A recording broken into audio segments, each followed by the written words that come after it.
como é que tu chegou na Dinamarca? Pergunta que ainda me é feita todos os dias. Primeiro, muito obrigada pelo convite. É sempre legal compartilhar a experiência. É legal olhar pra dentro e pensar, poxa, eu cheguei onde eu cheguei. E eu tive que começar me fazendo essas perguntas. Por onde que eu começo? Onde que eu posso ir? Como funciona? O que precisa? Então, eu diria que o primeiro passo para mim nessa experiência internacional foi o intercâmbio durante a minha graduação. Como tu comentou, eu fiz comércio internacional na UX e tinha várias parcerias possíveis. Obviamente, eu escolhi a mais difícil, porque na época era um programa um pouco diferente do programa padrão de parcerias que a UX tinha. Então, já ali foi o primeiro, entre aspas, desafio, que poderia ter sido um obstáculo e eu poderia ter dito, ok, vabbè, lascia stare.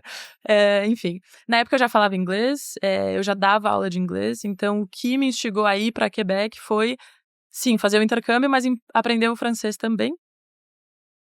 Aprendi. Agora ele tá meio guardadinho aqui, mas às vezes ele volta.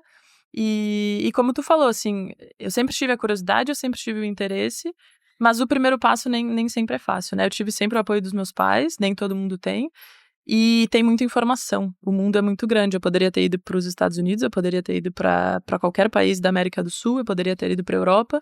Então, o primeiro passo para mim na época foi escolher o Canadá, que eu já tinha uma curiosidade de ir para lá.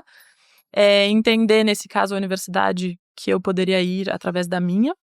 Entender os requisitos e entrar no site e traduzir porque era em francês e ir atrás, assim, não se assustar com informações que a gente não tem, mas procurar encontrá-las, né? Exato. Então esse foi o primeiro passo para mim. Depois, enfim, fiz a cidadania, fui para a Itália e, obviamente, a cidadania abriu muitas portas, porque a partir do momento em que eu fui declarada cidadã italiana, eu falei, ok, eu sei que eu quero continuar estudando, eu sei que eu quero fazer um mestrado, é para onde eu vou.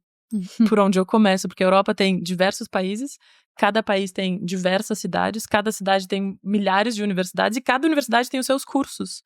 Então, como fui parar na Dinamarca? Como tu comentou, eu conheci muita gente, principalmente do meu primeiro intercâmbio, que me levou muito, assim, a querer conhecer mais coisas, porque eu acho que mais coragem, precisa de mais coragem para ficar do que para ir embora.